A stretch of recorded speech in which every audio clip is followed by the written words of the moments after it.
So it's the last of the 6 meetings we introduced as an exploration of the implications of sustainability for businesses. And it may seem strange in the first place to conclude with a theme like the one today, which is partnering. However, when we embarked in this series with Peter Brew as one of the thinking people behind it, we had a very clear conviction that governments, businesses, and civil society all must play a role and must cooperate in establishing a world in which, you know, more justice, more peace, and more fairness will be established. And of course, we've been focusing on the role of business so far with ecological, human rights, and other issues. But this time we're going to see what I see as a fitting conclusion for the moment, which is to see how to better partner between companies and civil society at large.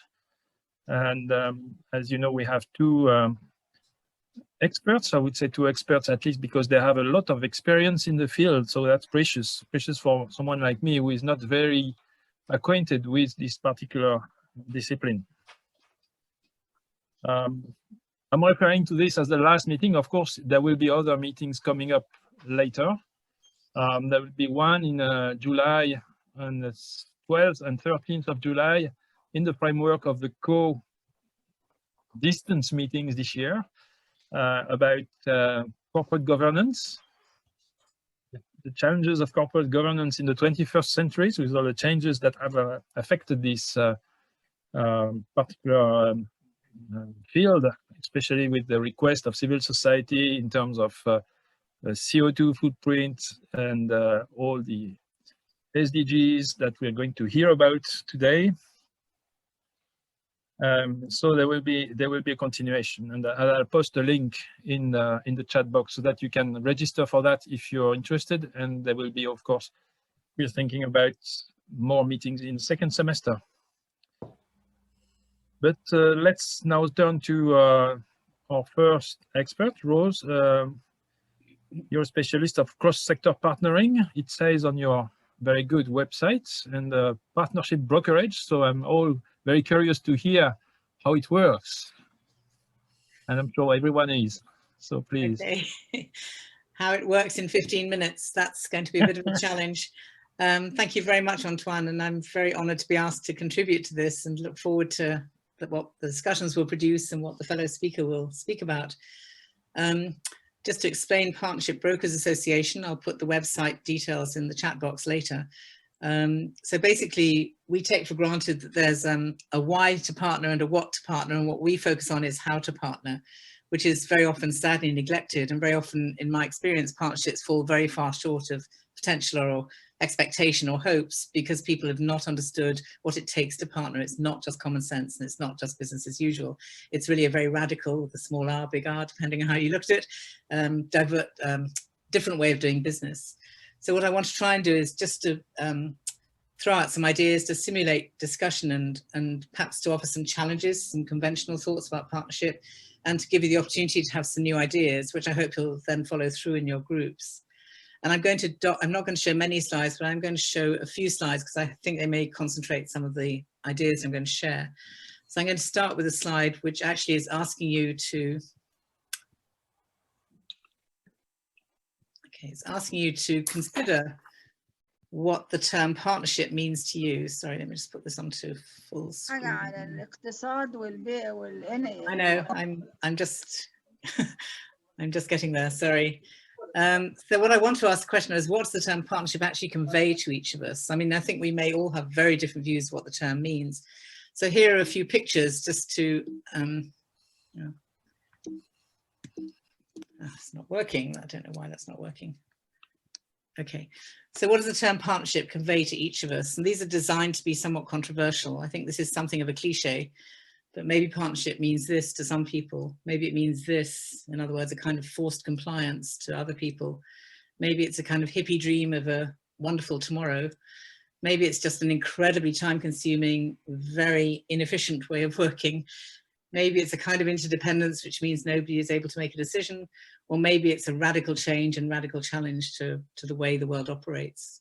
So these are just thoughts I'm pushing out there. We're not going to spend time looking at it, but it was really just a way to introduce the topic.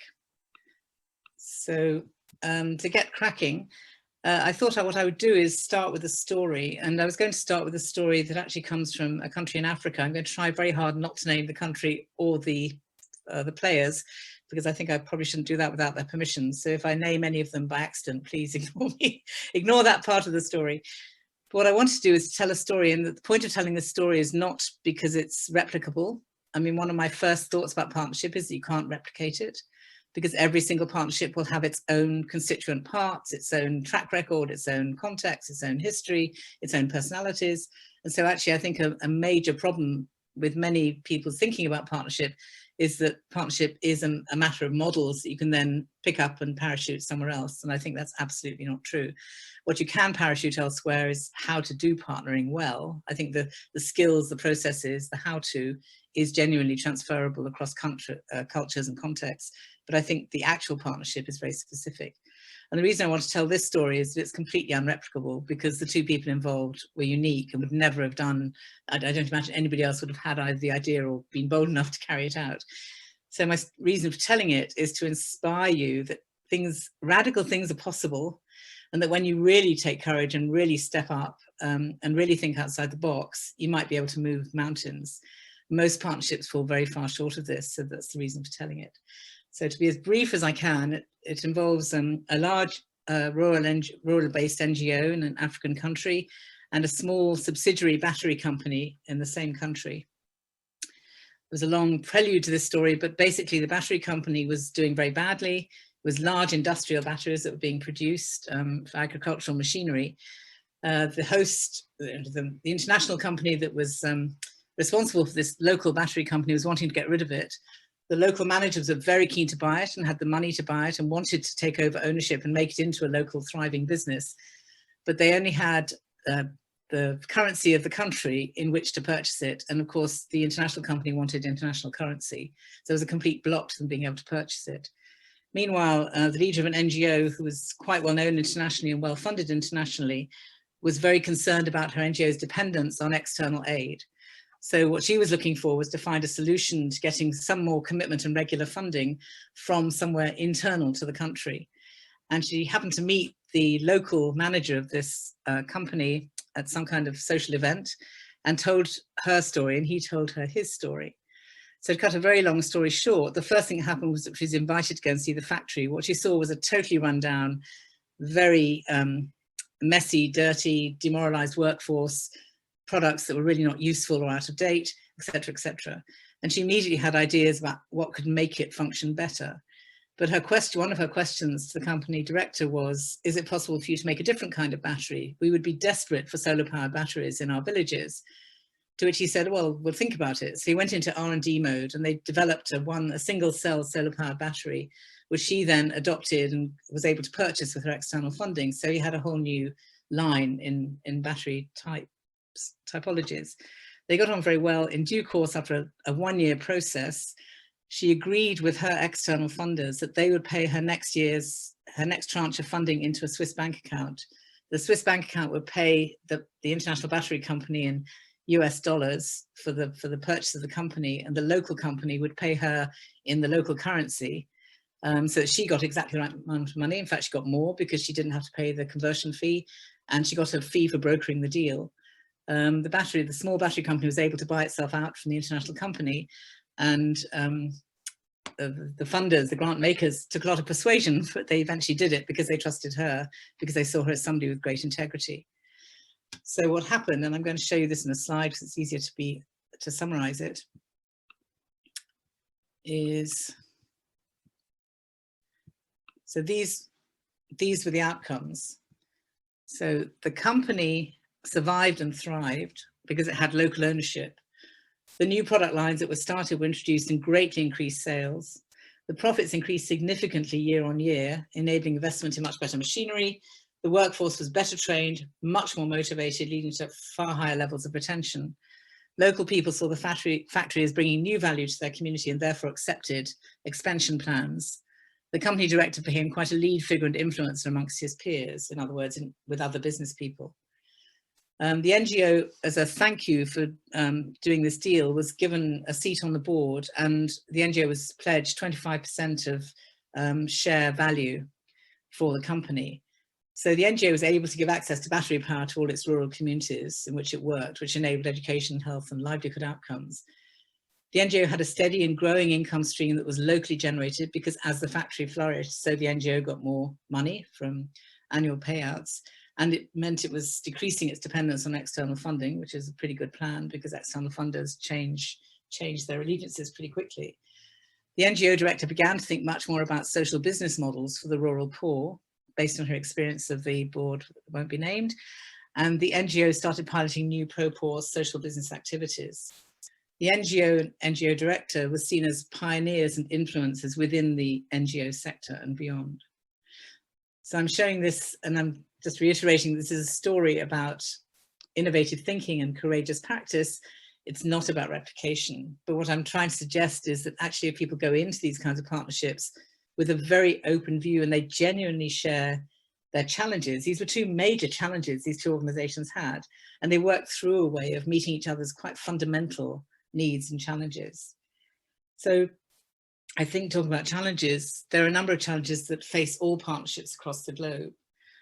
Specifically, the 5 that we identify repeatedly. One is a concern about difference. So if you work across sectors, across different stakeholder groups, then it's likely that 2 parties, 3 parties, 4 parties, whatever it is, won't know each other very well. They won't understand the rationale or the priorities or the values of each of the different organizations they're working with.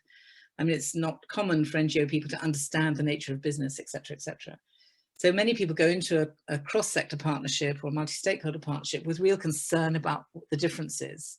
And will they be able to navigate these differences, or will they somehow have to compromise or lose their individual identity? The second one, which is very common, is a real sense of power imbalance, that almost always one partner will be seen to have, or actually have, or be perceived as having much more power. And that then there's this kind of whole idea of, are people being compliant to somebody with overbearing power? A third one would be something about hidden agendas. Do we really know what the motivation is for these people to be at the table with us? How can we find out? Is there something going on that we don't understand? Are we somehow being co-opted into something that we may not feel too confident about? Then there may be something about competitiveness that's perhaps not so much across sectors, but within sectors. If you have partnerships within a single sector, there's very often a huge agenda of competitiveness. For instance, in the NGO sector, competitiveness for funds, perhaps in the business sector, competitiveness for markets or whatever. And then finally, a slightly more nebulous one, which is the uncertainty. If we're going into this partnership, what does it mean? Where is it going to lead us? How do we have control? How do we step into the unknown? So these are challenges that do come up again and again and again across the globe. So our thinking is that each partnership should create its own set of core principles, which are going to make sure that all partners are heard and all partners have their concerns or anxieties tabled. And by talking through the challenges as people experience them, the principles may emerge, and the principles will then be co-owned. Some principles are likely to attach to one sector more than another. And so that doesn't matter. What you're doing is co-creating a basis on which you can work out of the challenges that you perceive in the relationship. So in response to the 5 challenges I've mentioned, the kind of principles you might have would be, instead of being concerned about the difference, you could have a principle of trying to relish the diversity at the table. So turning it into a positive. Instead of concern about power imbalance, you can agree to try and work hard to build equity between the different players. So people who have more power agree to step back a bit, and the people who have less power are given more space. If you're concerned about hidden agendas, then maybe you have a real openness or a principle of transparency about things that are of concern. It becomes the norm to be able to question each other about motivations. And if you're worried about competitiveness, then maybe you really focus on mutuality. What is going to be the mutual benefits? So I think that's what is very clear in the story I just told, that both parties benefited enormously and equally profoundly from the partnership. And then something about uncertainty is whether as a group you can become more courageous to do things differently or to challenge the status quo. So in other words, share your uncertainty, be honest about it, and then see whether together you can give each other the courage to take a bit more risk or to be a bit more ambitious. So just to close, just a couple more slides.